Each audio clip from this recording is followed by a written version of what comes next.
সকল ছাত্রছাত্রীকে the digital এডুকেয়ারে আবারও স্বাগত। আমি তোমাদের বাংলা বিষয়ের শিক্ষক বিপুল স্যার। আজকের ভিডিওতে আমি আলোচনা করব দ্বাদশ শ্রেণী 2025-এ যারা পরীক্ষা দিতে চলেছ তাদের বাংলা বিষয়ের সিলেবাস ও নম্বর বিভাজন নিয়ে। মানে যে কোনো বিষয় পড়ার আগে সেই বিষয় সম্পর্কে তোমাদের সেই বিষয়ের সিলেবাস সম্পর্কে একটা স্বচ্ছ ধারণা থাকা খুবই জরুরি। চলো দেখে নাও বাংলা বিষয়ের মধ্যে তোমাদের পাঠ্য বইয়ে কী কী পড়া রয়েছে। প্রথমে তোমাদের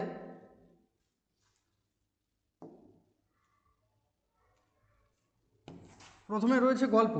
দেখো কি কি গল্প পড়তে হবে।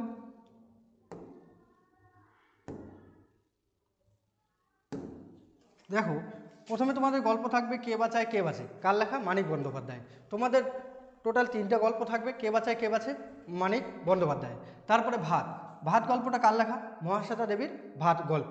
এই যে কে বাঁচায় কে বাঁচে এবং ভাত গল্প, দুটি গল্পের বিষয়টা পটভূমিটা অনেকটা একই রকম। এই যে 1939 সালে বিশ্বযুদ্ধ, তারপর ভারত ছাড়ো আন্দোলন, এই যে বিশ্বযুদ্ধ ভারত ছাড়ো আন্দোলনের প্রভাবে যে দুর্ভিক্ষ দেখা যায়, মন্বন্তর 1943-এর মন্বন্তরের প্রেক্ষাপটে লেখা কে বাঁচায় কে বাঁচে, এবং ভাত গল্পটাও অনেকটা সেই একই রকম পটভূমিতে লেখা। তারপরে ভারতবর্ষ গল্প, সৈয়দ মুস্তফা সিরাজের লেখা ভারতবর্ষ। এই ভারতবর্ষ গল্পটা হিন্দু মুসলিম সম্প্রদায়ের দাঙ্গাকে কেন্দ্র করে গড়ে উঠেছে। তারপরে দেখো কবিতা, তোমাদের কবিতা থাকবে 5টি। প্রথম কবিতাটা হলো রূপনারায়ণের কোলে। কবিতা থাকছে কয়টি? 5টি। প্রথম কবিতা রূপনারায়ণের কোলে। তারপরে দেখো 2 নম্বরে থাকবে দ্বিতীয় কবিতা শিকার। শিকার কবিতা কার লেখা? জীবনানন্দ দাশের লেখা। জীবনানন্দ দাশের লেখা কবিতা শিকার। তারপরে মহুয়ার দেশ। মহুয়ার দেশ নামক কবিতাটি সমর সেনের লেখা মহুয়ার দেশ। তারপরে দেখো আমি দেখি, শক্তি চট্টোপাধ্যায়ের লেখা, এবং ক্রন্দনরতা জননীর পাশে মৃদুল দাশগুপ্ত। তোমাদের তাহলে কবিতা থাকছে কয়টি? 5টি কবিতা টোটাল। এই 5টি কবিতা থেকে এমসিকিউ এসএকিউ প্রশ্নগুলো তোমরা যদি সবগুলো অ্যাটেন্ড করে আসতে চাও, তাহলে তোমাদের বাংলা বিষয়ের যে পাঠ্য কবিতাগুলো রয়েছে সেই কবিতাগুলো তোমাদের খুঁটিয়ে পড়তে হবে, প্রতিটি লাইন ধরে পড়তে হবে। পারলে তোমরা এই কবিতাগুলো মুখস্থ করে দিবে। মুখস্থ করে নিলে কবিতা থেকে যে এমসিকিউ প্রশ্নগুলো হবে তার সঠিক উত্তর তোমরা করে আসতে পারবে। চলো তারপরে দেখো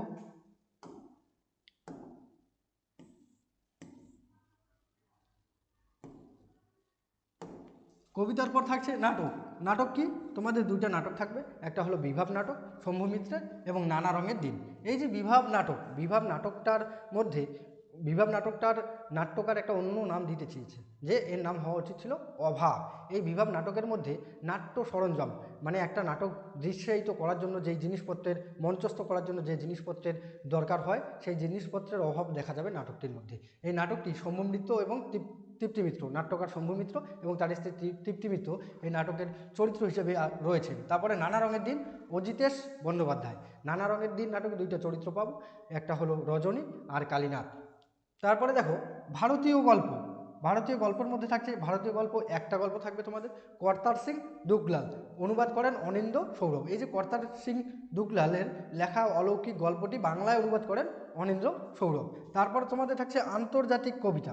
আন্তর্জাতিক কবিতা একটি কবিতা থাকবে পড়তে জানে এমন এক মজুরের প্রশ্ন, ব্রেটল্ট ব্রেখট, অনুবাদ শঙ্খ ঘোষ। এই যে ভারতীয় গল্প এবং আন্তর্জাতিক কবিতাগুলো তোমাদের পাঠ্য বইয়ে দেওয়া হয়েছে, তার কারণটা হলো যাতে তোমরা ভারতীয় সাহিত্য সম্পর্কে একটা স্বচ্ছ ধারণা তোমাদের মধ্যে তৈরি হয়। আমাদের ভারতীয় যে ভাষার বিভিন্ন ভাষাভাষী সাহিত্য রয়েছে সেই সাহিত্যগুলি সম্পর্কে তোমাদের মনের মধ্যে একটা ধারণা তৈরি করার জন্য এই সাহিত্যগুলো দেওয়া হয়েছে।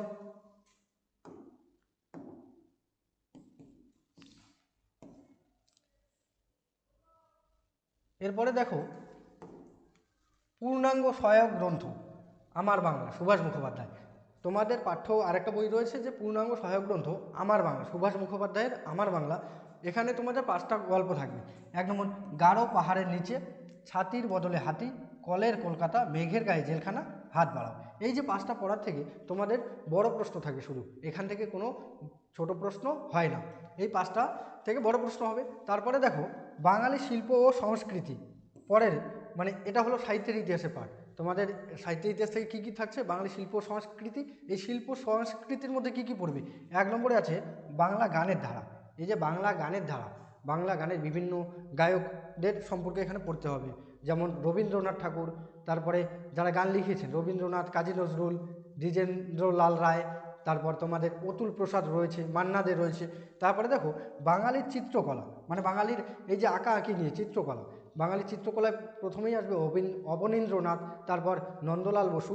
তারপরে দেখে নাও বাংলা চলচ্চিত্র, মানে বাংলা চলচ্চিত্র, বাংলা সিনেমার জগৎ, বাংলা সিনেমার জগতে বিভিন্ন চলচ্চিত্রকার বা বিভিন্ন পরিচালক যা রয়েছেন, মৃণাল সেন, সত্যজিৎ রায়, ঋত্বিক ঘটক, তপন সিংহ, এদের নিয়ে পড়তে হবে। তারপরে দেখো বাঙালির বিজ্ঞান চর্চা, মানে বাঙালির বিজ্ঞান চর্চা, এই যে চিকিৎসা বিজ্ঞান হোক, বিভিন্ন ধরনের বিজ্ঞান চর্চা, জগদীশচন্দ্র বসু, প্রফুল্লচন্দ্র রায়, এদের নিয়ে পড়তে হবে। তারপরে দেখো বাঙালির ক্রীড়া সংস্কৃতি, তারপর থাকছে বাঙালির ক্রীড়া সংস্কৃতি।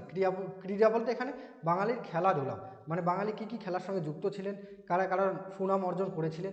এখানে তোমাদের সৌরভ গঙ্গোপাধ্যায় আসবে, ক্রিকেট আসবে, ফুটবল আসবে, দাবা খেলা আসবে।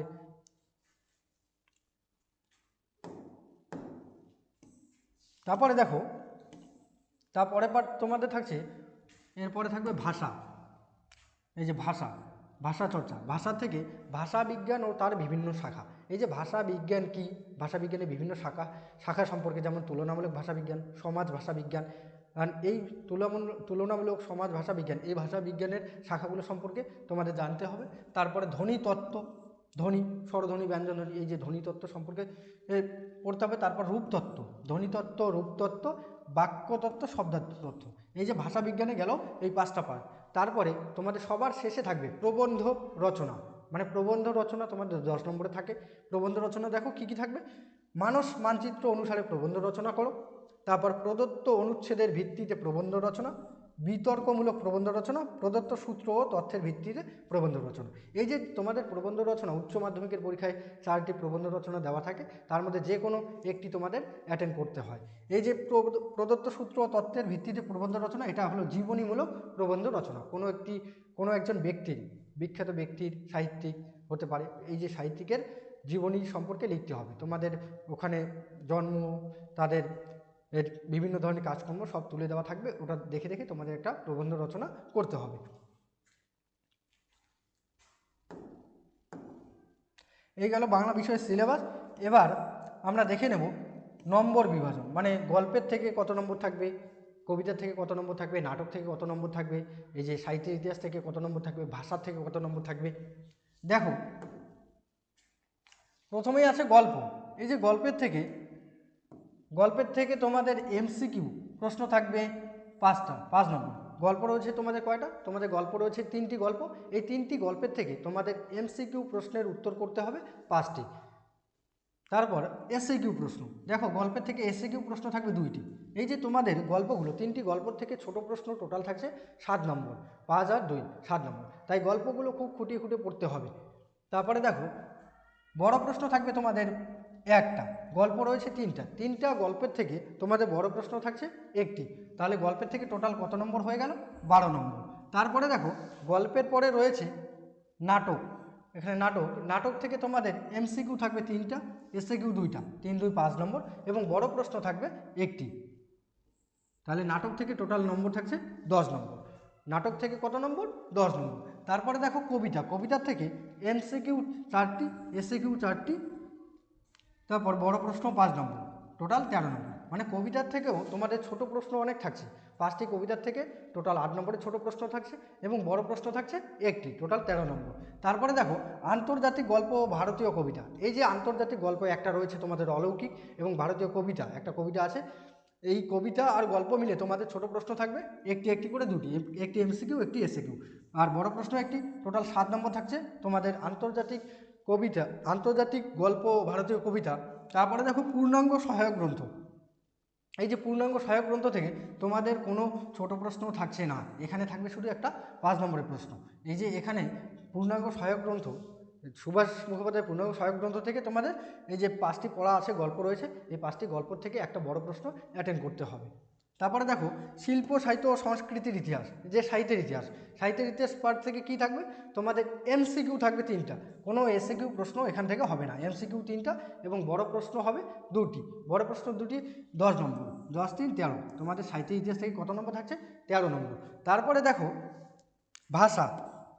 এই যে ভাষা বিজ্ঞান থেকে তোমাদের এমসিকিউ থাকবে 2টো এবং এসএকিউ থাকবে 3টি। ভাষা বিজ্ঞান থেকে এমসিকিউ 2টো এবং এসএকিউ 3টি। আর বড় প্রশ্ন একটি, টোটাল ভাষাবিজ্ঞান থেকে 10 নম্বর। ভাষাবিজ্ঞানের পরে প্রবন্ধ। এই যে প্রবন্ধ থেকে তোমাদের প্রবন্ধ থাকবে কয়টি? 4টি প্রবন্ধ থাকবে, যে কোনো একটি প্রবন্ধ তোমাদের অ্যাটেন্ড করতে হবে। 10 নম্বর, টোটাল কত গেল? 80 নম্বর। এবং প্রজেক্টে কত থাকে? 20 নম্বর। এই গেল তোমাদের উচ্চ মাধ্যমিক বা দ্বাদশ শ্রেণীর বাংলা বিষয়ের নম্বর বিভাজন। এই যে আমাদের দ্য ডিজিটাল এডুকেয়ারে প্রতিটি বিষয়ের নিয়মিত ক্লাস দেওয়া হবে দ্বাদশ শ্রেণী। তাই যারা দূর দূরান্ত থেকে আমাদের ভিডিওটা দেখছো তারা অবশ্যই আমাদের চ্যানেলটি সাবস্ক্রাইব করে রাখবে, এবং আমাদের এডুকেয়ার একাডেমির নিকটবর্তী স্থানে যারা রয়েছে তারা অবশ্যই খুব তাড়াতাড়ি আমাদের এডুকেয়ার একাডেমিতে ভর্তি হয়ে যাবে। আমাদের ইতিমধ্যে একটি ব্যাচ সম্পূর্ণ হয়ে গেছে। আমাদের এখানে প্রতিটি বিষয়ের খুব ভালোভাবে ক্লাস দেওয়া হয়, এবং এই চ্যানেলটিকে তোমরা অবশ্যই সাবস্ক্রাইব করবে। ধন্যবাদ।